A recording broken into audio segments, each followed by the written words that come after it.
La Croatie s'est fait voler, rien à dire. Voici la preuve qui touche pas, regardez.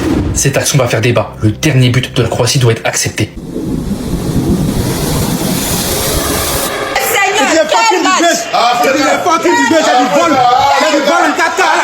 Comment peut annuler ce but? Tout ça, avant de vous dire que la FIFA donne la Coupe du Monde à Lionel Messi. Quand on avait vient de voir ça, penalty accordé à Moustapha, et là maintenant vient de lui faire 3 buts. 3 buts annulés. 3 buts annulés. 3 buts annulés contre le Portugal. C'est une vol. C'est pas qui disgrace. C'est pas qui disgrace. Cette action va faire débat. Le dernier but de la Croatie doit être accepté. Mais je m'en fous. Comment vous dire les gars que ce nulard, c'est le plus grand super sub de l'histoire de la Coupe du Monde. En 2022, c'était la même, c'était le meilleur super sub et il continue en 2026. Centre de Leao sur la tête de Gonçalo Ramos, c'est devenu un classique. Cristiano qui met son premier but, les gars, dans les phases finales de Coupe du Monde de toute son histoire. Enfin, j'ai envie de dire. C'est dommage parce que il avait mis un but dans le jeu. Malheureusement, c'était hors jeu. Et du coup, il met un but sur penalty. Bon, j'aurais bien aimé voir un but dans le jeu de Ronaldo. Vous connaissez mon amour pour Bruno Fernandes. Je suis dégoûté, j'avais cette tête-là. Je pense même que tout le monde avait cette tête-là. Bruno, Vitinha, Cancelo, Pedro Neto qui sort à la 60e. Ronaldo à la 80e. C'est incompréhensible. Ils étaient tous dégoûtés, les gars. C'est des cadres. Tu les fais sortir à la 60e et 80e, c'est inadmissible. C'est inadmissible. Mais au final, ils sont quand même sauvés par Gonçalo Ramos. Et au prochain tour, il me semble qu'ils affrontent l'Espagne. Et pour revenir sur le deuxième but de la Croatie à la 112e, parce que il y avait 10 minutes de temps additionnel, mais l'arbitre a décidé autrement de mettre plus, je sais pas pourquoi. Mais je vous le jure, les gars, normalement, le but de la Croatie doit être accepté. Moi, j'étais pour le Portugal, mais bon, faut être honnête aussi. Je sais pas comment l'arbitre il a regardé sa VAR, mais sur sa caméra, on l'a tous vu. On ne sait pas s'il touche le ballon ou pas. Mais par contre, sur cette action qu'ils ont montrée à la fin du match, on voit très clairement que le ballon n'est pas touché par la tête du joueur. Donc techniquement, le but de la Croatie aurait dû être accepté. Et là, on sera actuellement dans les prolongations. Mais bon, je suis content pour mes Portugais. On se retrouve au prochain tour. On est d'accord, Cristiano Ronaldo dit Bismillah avant de tirer son penalty face à la Croatie. Mashallah. Ça fait plus de 20 ans que CR7 transmet une mentalité, une façon de voir la vie, une façon de ne jamais abandonner. À chaque fois que les détracteurs annoncent sa fin, lui, il répond sur le terrain. À chaque fois que la pression est trop forte, lui, il demande le ballon. Beaucoup rêvent d'avoir son talent, mais ce qui le rend totalement légendaire, c'est sa discipline, son exigence, son envie de toujours progresser. C'est pour ça qu'à plus de 40 ans, il continue encore d'écrire l'histoire, pendant que d'autres ont déjà quitté la scène. Il s'avance pour tirer son penalty, le monde retient son souffle, et il dit Bismillah. Cristiano Ronaldo fait partie des rares sportifs qui laisseront une trace bien au-delà du football. Dans 20, 30, 40, 50, 60 ans, on continuera de parler de lui. Car cette mentalité va inspirer des générations tout entières. Il a toujours eu foi en ses objectifs et une détermination sans faille. Voilà pourquoi Cristiano Ronaldo est bien plus qu'une légende. Il est une source d'inspiration mondiale. La Croatie s'est fait voler, rien à dire. Après, on va dire que c'est Messi qui est le copain de la FIFA. Regardez comment est-ce qu'on favorise le Portugal aujourd'hui. Est-ce que ce n'est pas un chemin pour le mener quelque part? Mais chance pour moi, ils croisent l'Espagne en 8e. Et Lamine Yamal va le corriger, on va leur montrer ce que c'est que la vraie Coupe du Monde en 8e, qui persiste. Franchement, il y a une différence entre tu es hors jeu et on a l'impression que tu es hors jeu.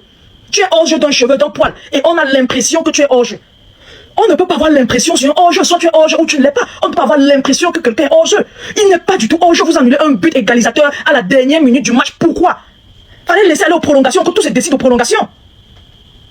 Franchement parlant, ça commence mal avec cette histoire de Portugal et FIFA. De Ronaldo et FIFA.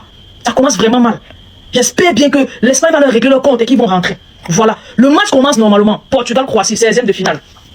La Croatie est dominateur en première mi-temps. Vous savez, le Portugal c'est toujours entêté de jouer avec Ronaldo. Qui dit jouer avec Ronaldo, dit jouer à 10 contre 11. Donc ils étaient en train de jouer à 10 contre 11 face à la Croatie. Et c'est clair que la Croatie allait prendre une certaine ascendance sur eux. La première mi-temps était légère domination de la Croatie. Mais en deuxième mi-temps, la Croatie a commencé à bien faire les choses. Ça s'est vérifié à la 53e minute. But d'Ivan Perisic. Et là, le match continue. On donne un penalty au Portugal. Voilà Ronaldo qui marque à la 68e minute sur penalty. Il saute, il jubile, il est content. Dans sa tête, c'est qu'il a marqué un but en phase finale. Déjà, les 16e de finale qu'on vient d'inventer, c'est là. Si c'est ça les phases finales pour toi, ok, c'est bon. Mais le but en phase finale n'est pas un penalty. C'est pas le penalty qu'on attend, on attend de toi. Célèbre comme tu veux. On attend un but dans le match, comme tout le monde marque. On veut voir un but dans le match. Appelle Kylian Mbappé, appelle Lionel Messi. Appelle tout le monde, tu te demandes un but dans le match, ça se fait comment? On va te dire. Pas les penalties, café, toi-même, tu sais que tu peux marquer un but dans le match. Tu peux t'arranger, tu passes les coups de fil, on vient te donner un petit penalty, tu prends aussi, tu marques. Tu es content, tu célèbres comme si tu avais gagné la Coupe du Monde. C'est très loin d'être arrivé parce que les 8e de finale, tu joues l'Espagne. Tu joues l'Espagne. Ok, voilà. Le match continue. Le coach du Portugal se dit, l'histoire, si ça peut cuire sur moi. Mieux vaut faire les choses bien cette fois-ci. Bien pour le peuple portugais, pas pour un certain monsieur. Du coup, qu'est-ce qu'il fait? À la 61e minute, il fait sortir CR7, il fait entrer Ruben Neves. Directement, on voit un changement. On sent un match régulier. 11 contre 11. Le Portugal était revenu à la norme. Le Portugal se met à presser, le Portugal se met à jouer. Le Portugal commence enfin à être l'adversaire digne de ce nom de la Croatie. Ça s'est remarqué rapidement à la 90e plus 4 minutes, c'est-à-dire près de 10 minutes, environ 10 minutes après la sortie de Ronaldo, Cancelo Ramos a marqué. Vous voyez un peu à quel point ça pouvait être facile pour le Portugal de tabasser la Croatie si Ronaldo n'était pas là. S'il jouait à 11 contre 11. Le fait de jouer à 10 contre 11 vous pénalise énormément. Seul vous ne voyez pas ça. De toutes les façons, continuez de le faire jouer. Moi, ça m'arrange. Parce que contre l'Espagne, on va voir. De toutes les façons, hein, on va voir si l'Espagne, c'est l'Ouzbékistan. Il a dit I am back. On l'attendait aujourd'hui. Phase finale des académies. Il a marqué sur penalty. Pendant que les Ruben, les Gonzalo Ramos marquent dans le cours du match. Les Ivan Perisic marquent dans le cours du match. Lui, il vient.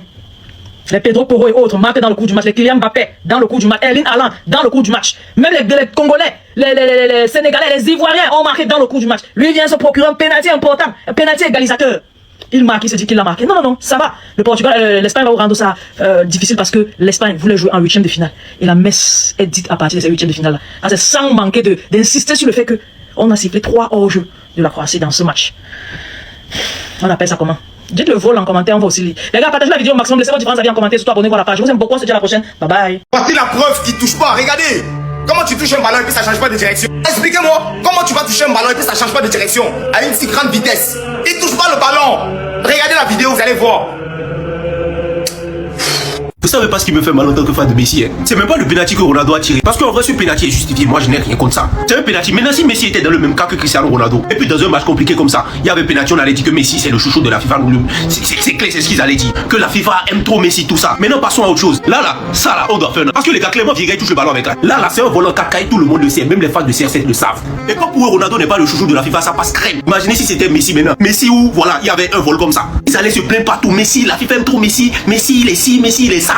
Ils ont fait la même chose en 2022, en 2026, ils sont en train de faire la même chose. Ils aiment trop Messi, on les a mis dans une poule facile. Maintenant, ils sont en train de voler. C'est ça leurs arguments. Ok, sur moi, j'ai confiance en Lamine Yamal parce que Cristiano Ronaldo est sacré. Il va expliquer à l'Espagne pourquoi ils ont volé les Croates. N'oubliez pas, Lamine Yamal a une contre Cristiano Ronaldo. Vous vous souvenez très bien de la Ligue des Nations. Donc, ce qui est sûr, on verra ce match. Les fois, dites pas ce que vous en pensez, c'est terminé. Les filles. C'est quoi ce but de refusé à la dernière minute? Les gars, en fait, il y a pas hors-jeu. Normalement, la Croatie marque, égalise. Mais à cause de ces capteurs qu'ils ont mis dans les ballons, ces nouveaux capteurs, eh ben, il a senti, il a détecté que la tête, elle a frôlé la balle. Je n'ai jamais vu ça. Bon, moi, je suis content. Moi, CR7, goal, Portugal, je suis content qu'ils ont gagné contre la Croatie. Mais je suis dégoûté pour Luka Modric. Les gars, Luka Modric, il m'a trop fait de la peine, miskin. Je suis dégoûté. En plus, qu'est-ce que les Croates, ils ont pressé? Ils avaient envie de cette égalisation. Et juste pour le beau jeu du football, normalement, il y a but. Normalement, il y a but, les gars. Alors que pourtant, j'étais à fond avec le Portugal. Parce que les gars, ils ont pressé. C'était la dernière action. Il y avait pas hors-jeu. Bon, après, en vrai de vrai, quand il y a débat comme ça dans le football, les gars, c'est ce qu'on appelle la magie du football. C'est des moments de Coupe du Monde dont on va s'en souvenir 20 minutes de temps additionnel. Je sais pas si vous en rendez compte. C'est le temps de la pause fraîcheur, on dirait presque. Et CR7 qui met un super beau but au début pour égaliser, mais hors jeu, les gars aussi. Ce but, moi, je l'ai pas oublié, hein. Parce que vous, je vous retiens avec CR7, vous êtes très méchants.